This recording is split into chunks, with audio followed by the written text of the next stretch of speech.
আসসালামু আলাইকুম।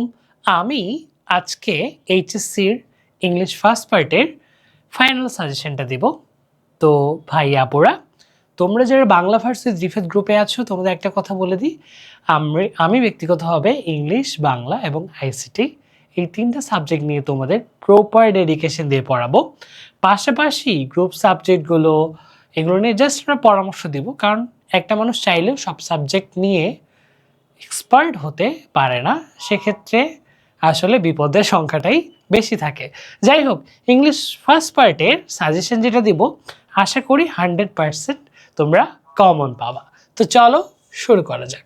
প্রথমেই আসি ইম্পর্টেন্ট প্যাসেজের ক্ষেত্রে। পার্ট 1-এর ইম্পর্টেন্ট প্যাসেজ কোনগুলো? যেমন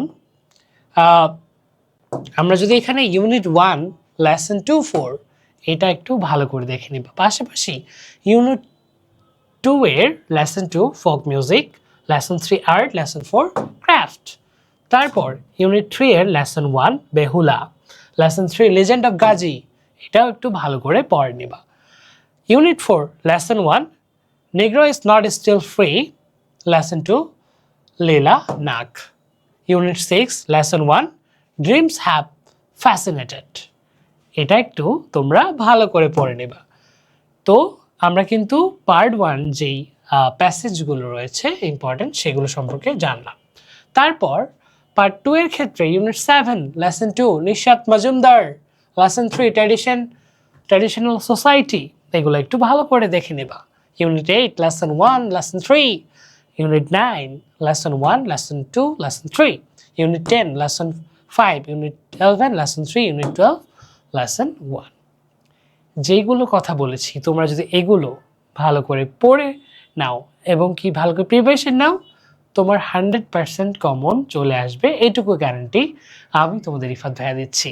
তাছাড়া আমি আজকে থেকে আমাদের এই চ্যানেলে ইংলিশের যে বিষয়গুলো নিয়ে তোমরা খুব জটিলতা পড়ো না, যে ভাইয়া ফ্লো চার্ট কীভাবে লিখবো, ভাইয়া একটা প্যারাগ্রাফ দিয়ে কতগুলো প্যারাগ্রাফ লেখা যায়, ভাইয়া এই গ্রামার টপিকটা কীভাবে পড়বো, সেগুলো নিয়েও কিন্তু আমি তোমাদের পরামর্শ দিব এবং প্রপার ক্লাস নেব। বুঝতে পেরেছ? তারপরে ছোট্ট কথায়, আমি তোমাদের রিফাত ভাইয়া ইংলিশ বাংলা আইসিটির এক্সপার্ট হিসেবে তোমার এইচএসসি লাইফের জার্নিটাকে সহজ করার দায়িত্ব নিয়েছি। তো তারপর দেখো প্যারাগ্রাফ কোনগুলো পড়বো। ভাইয়া এই প্যারাগ্রাফগুলো যদি পড়ো, আমার এখান থেকে 100% কমনের নিশ্চয়তা আমি দিতে পারি, কারণ আলটিমেটলি ঘুরে ফিরে এগুলোই আসে। আর একটা কথা বলি, বোর্ড কোশ্চেন তুমি গত 10 বছর বোর্ড কোশ্চেন সলভ করো, দেখে নাও, আইডিয়া নাও, দেখবে ঘুরে ফিরে সেগুলো থেকেই কোয়েশ্চেন এসেছে। তো আর্টিফিশিয়াল ইন্টেলিজেন্স এটা খুবই খুবই খুবই গুরুত্বপূর্ণ, কারণ এআই নিয়ে আসলে বর্তমানে যেই চর্চাটা প্র্যাকটিসটা হচ্ছে, এটার জন্য এআইটা খুবই গুরুত্বপূর্ণ। তাছাড়া folk music, craft work, child labour, তারপর হচ্ছে এটা গুরুত্বপূর্ণ না, an idol student, tree plantation, deforestation, এটা এটা এটা গুরুত্বপূর্ণ আছে। তবে আমি এখানে স্টার দিয়ে দিচ্ছি কোনগুলো গুরুত্বপূর্ণ কোনগুলো গুরুত্বপূর্ণ না, এখানে আমাদের বেশ কিছু লিস্ট দেওয়া আছে। ড্রাগ অ্যাডিকশানটা খুব একটা গুরুত্বপূর্ণ না। তারপর এগুলোই তো, ক্লাইমেট চেঞ্জটা একটু পড়বা, আর ড্রাগ অ্যাডিকশানটা দরকার নাই। Artificial intelligence, folk music, craft work, child labour, an idol student, replantation, deforestation, মানে দুইটা, হ্যাঁ। আর এনভায়রনমেন্ট পলিউশন, আর এই যে ক্লাইমেট চেঞ্জ, এই কয়েকটা পড়বা। এখানে সবগুলো দিলাম না, কারণ এই কয়েকটা পড়লে আমি আশা করি তুমি এখান থেকে কমন পেয়ে যাবা। তারপর দেখো story and informal letters, story, okay fine. দেখি স্টোরি কোনগুলো আসতে পারে। কমপ্লিটিং স্টোরির মধ্যে ট্র্যাডিশনাল, ক্রিয়েটিভ। এখন স্টোরির ক্ষেত্রে একটা জিনিস দেখবা, যে হয়তো বা কিছুটা মানে স্টোরির যে আইডিয়াটা তুমি জানো, এখন স্টোরি তো অনেকগুলো আছে, হ্যাঁ, কীভাবে পড়বা? গত 10 বছর বোর্ড কোশ্চেনগুলোতে যে স্টোরিগুলো আসছে, এগুলো সম্পর্কে ধারণা নিয়ে যাও, 100% কমন পেয়ে যাবে। আর মাঝে মধ্যে যেটা করে যে টিচার ভাবে যে তোমাকে একটু ক্রিয়েটিভভাবে চিন্তা করার জন্য তারা একটা অদ্ভুত ধরনের স্টোরি বলে যে এইটা এই বিষয়ে লেখো, তখন তোমাকে আসলে গ্রামার রাইটিংয়ের যে দক্ষতাটা, স্কিলটা, সেটা কাজে লাগাতে হবে। এই বিষয় নিয়ে আমরা ভিডিও খুব শীঘ্রই দিব।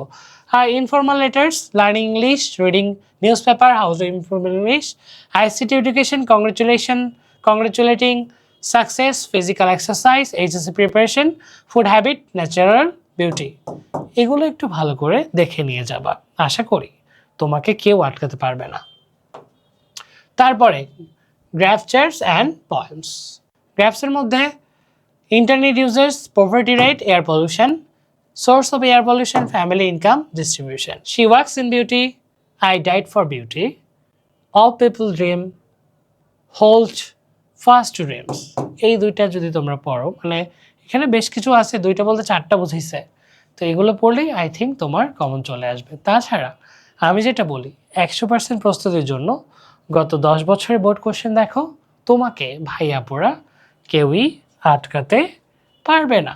তো আশা করি ইংলিশ ফার্স্ট পার্ট তুমি খুব ভালো করে দিবা, আর ইংলিশ সেকেন্ড পার্টের আমি সাজেশন নিয়ে আসবো। আর যেটা সবচেয়ে গুরুত্বপূর্ণ কথা, যে ইংলিশের ক্লাসগুলো আমরা কিন্তু দেওয়া শুরু করব। আসসালামু আলাইকুম।